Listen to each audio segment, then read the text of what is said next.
Hello everyone. My name is the Kenyan Teabag and I'm here to let you in on the wash business that Edgar Obare exposed on his Insta stories. If you happen to miss his Instagram posts, don't cry over spilt tea. The Kenyan Teabag's got you. Let us begin. You might have woken up today to Edgar Obare, Wash and Betty Charlo trending on Twitter. What's happening is that highly influential people in the CBK are pulling strings and printing legitimate money for people. Pay 3 million shillings and get 6 million shillings in return. Afterwards, due to the serial numbers on the cash, they have to launder the money by making big purchases. The big fish in this murky business of the underworld are living big, enjoying private flights and luxurious cars. They sponsor and go to events and get to meet celebrities. Sounds like a good investment, right? Wrong. Here is where the dirty business gets even dirtier. One person whose identity remains hidden approached Edgar Obare and served him the tea of this business, and Edgar was so generous to share the tea with the rest of us. For easy narration, let's arbitrarily call the guy who messaged Edgar, Jeff. My name is Jeff. From the Instagram DMs, we learn that Jeff works with EABL.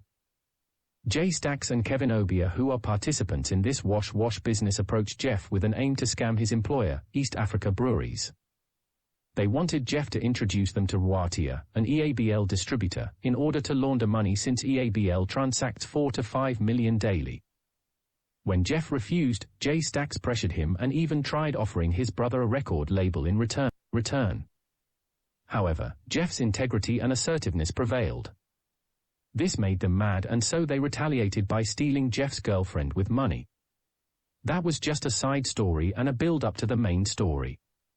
Jeff sold his car and wanted to use the money to invest in a project.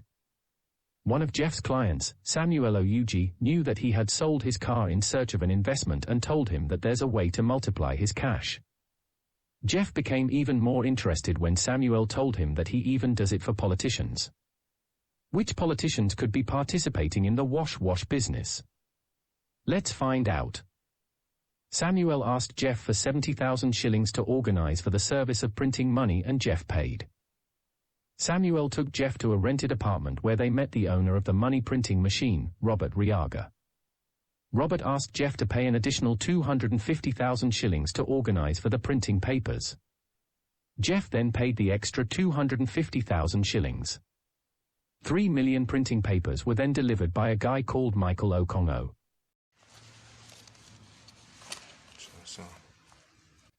It was agreed that Robert, the owner of the machine, was to take 20%, Samuel was to take 10%, and the rest would be Jeff's. At this time, all Jeff could do was believe, since he had already given out a total of 320,000. In addition, Samuel knew about a Japanese company that squandered Jeff's money while importing a client's car, and so he knew that Jeff was highly desperate to make things right. Samuel saw his desperation and decided to manipulate him. How sad. So Robert commenced the printing process, and the first few samples came out legit. Afterwards, the samples started coming out faded. So you just start small. This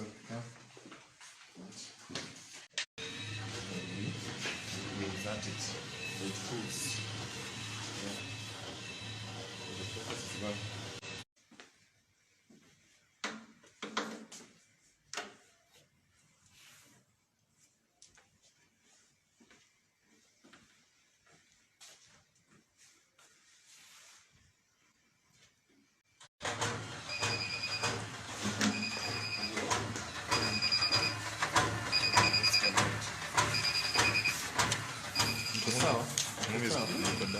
That's when Jeff was lied to that the machine's software had expired and was in need of an update.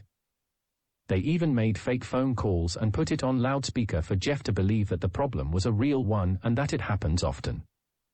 The person on the other end of the phone call then asked for 180,000 shillings in order to update the software. At this point, Jeff couldn't refuse because he had already invested 320,000 in this. Jeff tried bargaining with them by telling them to deduct another 20% from his final cut, but they refused. Jeff ended up paying another 90,000 shillings and promised to pay the remaining 90,000 once the job was done. The machine was then taken to the lab for the software update.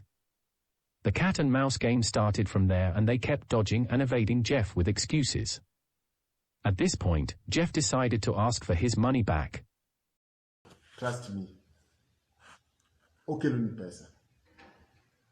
Trust my word. When we say nini ya? Onge na mabiro kae, kilo pesa. Ma ode miagi oko. Aingia godo. Alafu pike lifumo bana binyite kulimanika ndio kama na tuna media kanya sasa chini mone polo na feel it kwa uone ngani watu ngibolo polo sasa tunako it's better we discuss this thing imanya but I'm happy where is my problem? Me, I was working for you guys. You have got yeah, good. Where is my problem? Me machine leo tamretio. Let me sort it. Sasa mbona mlindanganya? Nani andikudanganya? Bro, parani panigo kimosaka. They refused to give Jeff his money back. Jeff haggled with them once more, telling them to at least return a portion of the money. So they lied to him that they'll refund 90,000. Instead, they sent him only 9 shillings, and they even sent it to a wrong number to troll him. It was at this moment that Jeff knew he messed up. Jeff had been swindled a whooping 410,000 shillings. Therefore, Jeff decided to publicize this scam as revenge to the scammers and as a warning to the rest of us. Jeff texted Michael, the guy who delivered the papers, and his replies were as cold as ice. Edgar Obare felt sorry for Jeff. Kenyans on Twitter, however, did not feel the same sympathy for Jeff, for he was conned while participating in corruption, thus deserved what he got. Jeff reported the matter to the police, but he was told nothing much could be done.